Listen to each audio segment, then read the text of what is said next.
Welcome to America's Heroes Group. Welcome back to America's Heroes Group, a roundtable with our partner, Veterans Legislative Voice. August is National Wellness Month. Be well. Saturday, August 13th, 2022. Our host is Kelley.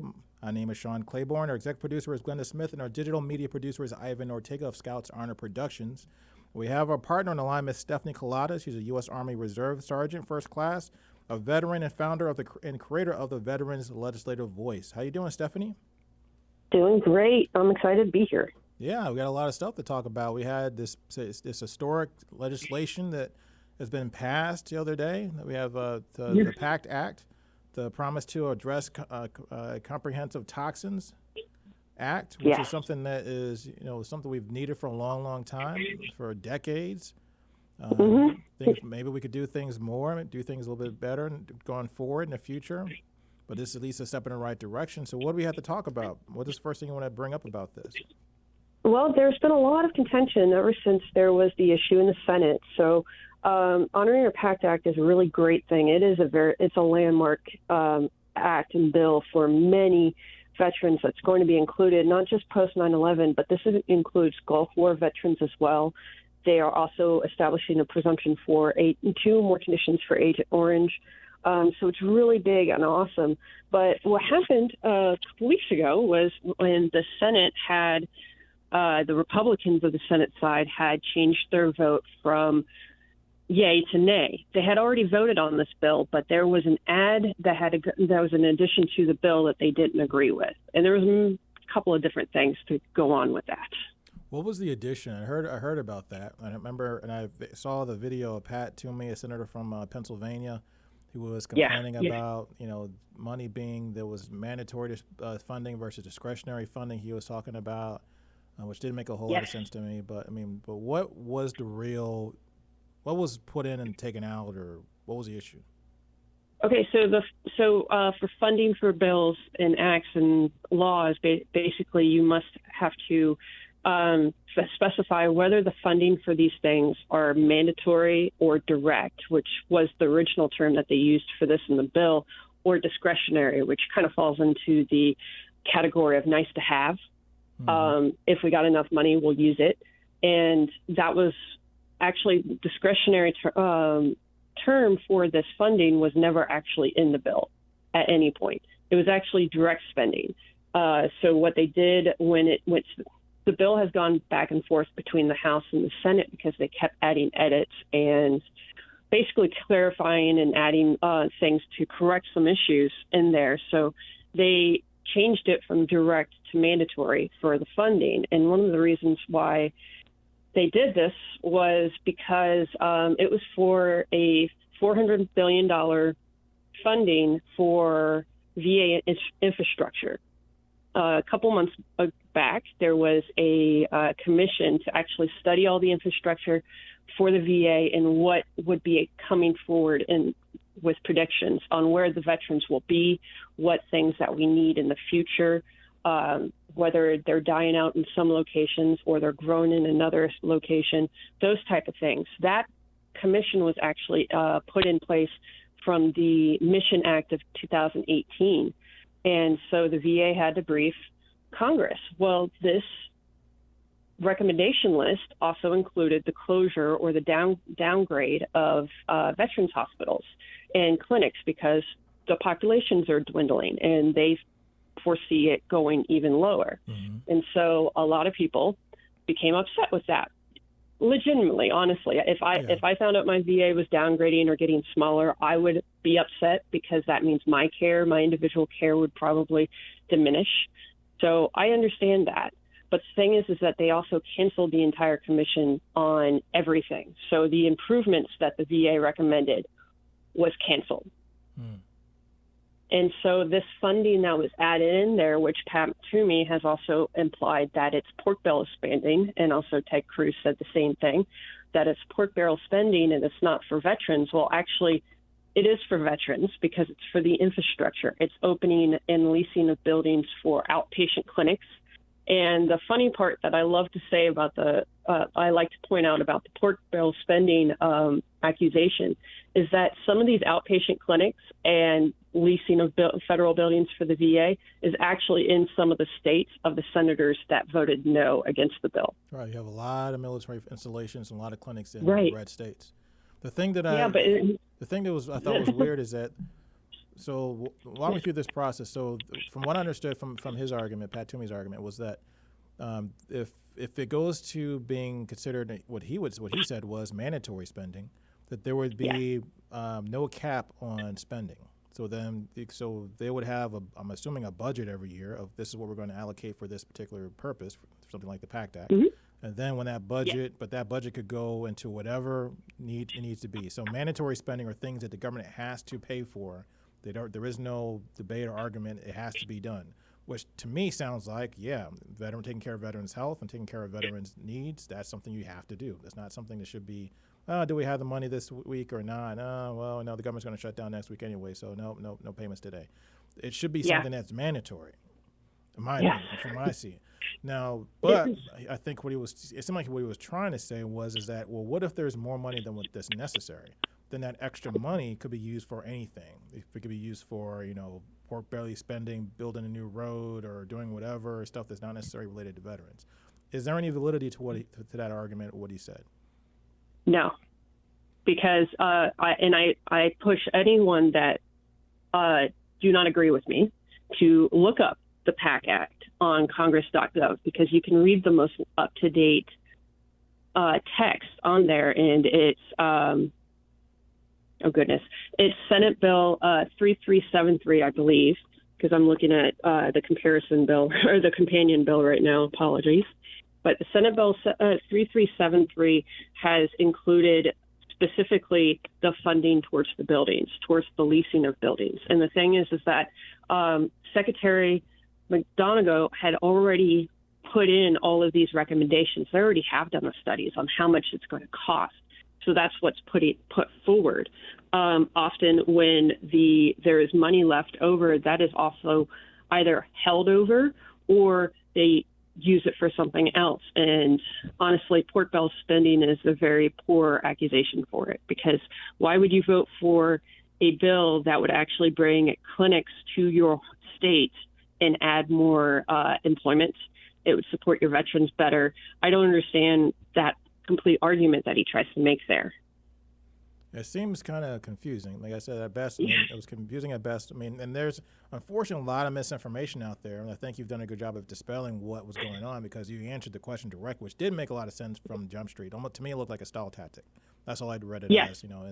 From the time he stood up to the time he sat down, that was basically a stall tactic to keep this from going through, or maybe to change it in some kind of way, or get something else added to it. Maybe they want it or whatever. Who knows what the real deal is? Well, no, there's actually a couple of theories on that, and of course it's coming from the Democrats. But the thing is that Senator Chuck Schumer had actually completed a deal for that, the Inflammation Act that includes climate change things, it includes health care and a lot of other things. Well, they were able to get a deal to get it passed. And Minority Leader Mitch McConnell, did not realize that they were successful with this. So there was a number of senators that had followed his lead in voting against this bill. So some people see this as retaliation, which of course had a big backlash. And so it was a very contested, very interesting situation. And if you guys had seen the video, the recording of the vote that they did, a lot of people point out Ted Cruz had actually fist bumped with another Republican senator, and I'm trying to remember his name, right after he voted nay for the veterans. Wow. A lot of people were pissed about that. It's sad. Politics never ends. So the thing of it is that, this had a lot of national attention, and it seemed, I think, to most people, to the average American, it seemed like something that was so deplorable that veterans who were having difficulty breathing and who were also being diagnosed with cancer were having difficulty getting the treatment and care that they needed to live. Yes. Yes, and the thing I'm really happy about this bill, though, is that it includes a well-rounded, broad spectrum of cancers that you could get by serving in the Gulf War or post 9/11 operations. They include head cancers of any type, neck cancers of any type, respiratory, gastrointestinal, even reproductive cancers, which is a big one for the women veterans, because that should include breast cancer, uterine cancer, a lot of other things that they have a higher possibility of developing. Breast cancer, I've said it before, women veterans, and really all veterans, have the increased risk by 20 to 40% of developing breast cancer. Wow. And on that note, it's something definitely we have to acknowledge all the people that passed away, and before that was ever even something that passed. This bill is actually on the books. A lot of veterans, thousands of veterans have passed away. I have no idea. I couldn't even begin to even fathom, how many, maybe tens of thousands, hundreds of thousands, maybe even of people that passed away because they didn't either know about it and they got sick, or they knew about it and trying to get treatment but couldn't get the aid that they needed. And then another thing too is you also got to point out is that I have to really give Jon Stewart credit. Yes, he did a lot. For a lot of crap he gets for being a comedian and blah blah blah and all stuff like that, and doing fake news and making fun of the news, that was something really really courageous and really honorable. For him as a veteran, and to thank him, for doing that and taking the time and attention to get to know this topic and this problem. And going on and using his platform, using the influences and the connections he's got to really bring attention to this issue. Yes, it's amazing. And the families too, the families that that have passed, that have created all these foundations and organizations around this topic. Yeah. There's a veteran to note is Dr. Kate Thomas Hendricks. She was a Marine officer, and she deployed to Iraq. And after she got out, she actually went and got her PhD. She was a mental health professional, so she had advocated for mental health for veterans for a while until her doctor had suggested that she gets a checkup for a monogamy. I cannot pronounce it right, but for just a check for breast cancer. And she's like, well, why? I'm only 34. And the doctor is like, yeah, but I've been seeing a lot of women younger than 40 actually having breast cancer, so let's do a check. She had stage 4 breast cancer after they finished it. And then they had to do, because it was stage 4, that's metastatic, so they did an MRI scan of her entire body. And she had cancer from the top of her head to the bottom of her toes. And her doctors had said it was like they dipped her in a vat of toxic chemicals. Wow. Because it was everywhere. She passed, sadly, this past April at 38, and she left behind her husband and children. And it's so sad. And a lot of people keep fighting in her name because of it. Wow. And then the Torres family, the Rosie Torres, Leroy Torres in Texas, I believe they're from, who had an issue with this, and they were her husband couldn't get benefits and was fighting and created a whole movement around it. Then the doctor, Dr. Robert Miller from Vanderbilt, who started looking at stuff and saying, hey, that looks kind of funny. Why is that there? And then started, finding out that then I guess they came out with the diagnosis of I still don't understand this. I think it's restrictive bronchitis, I think it's called. Yes. Well, there's a number of rare lung conditions and lung cancers that veterans that have gone to the Middle East contract at a higher rate. I cannot find the numbers for it, but it's pretty darn high. Man, that's crazy. At least 40% of I have found the numbers of how many have claimed for lung conditions from their tours to the Middle East, and that is 40% of all veterans that had deployed. They filed for something that has to do with respiratory and lungs. Wow. Now you were deployed. Now, do you have concerns for your own health and safety? Yes, very much so. I had actually had a weird reaction after I came back. I actually developed allergies to a lot of different things that I never was allergic to before. So it's really weird. I'm allergic to yeast, eggs, eggplant, celery, horses, cockroaches, dogs. I've never been allergic to any of those things. I've actually used to live with all of those things. So yes, weird. I feel like a ticking time bomb, and I actually had to go through a test because a friend of mine had recently developed stage 4 esophageal cancer. He called me up because we've deployed and worked in the same areas.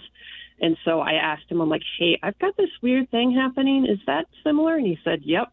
So I went in, and thankfully my doctors took it very seriously, got me referred off to the right people, got the endoscopy and a ton of different things. And I got checked, and I'm fine, but I got to go in every so often to get checked anyways, just in case.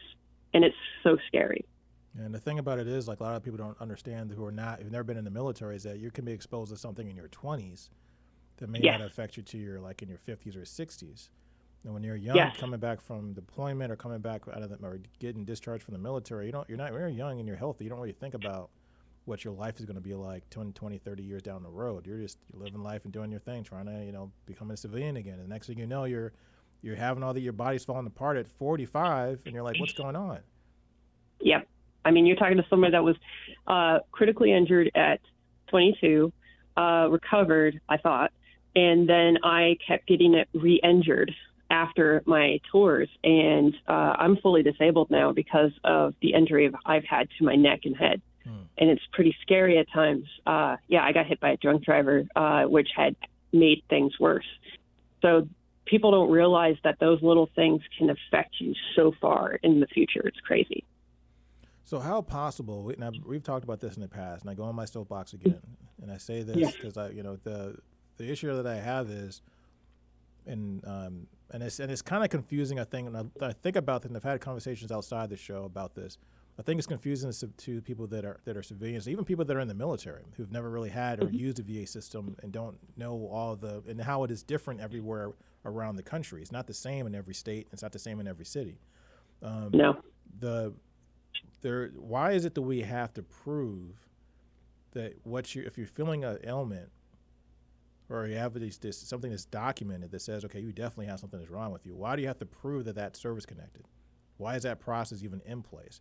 The PACT Act is a bill that actually says for this specific situation, when it comes to toxic exposure, you don't have to prove. It's presumptive that you were there and that you got it.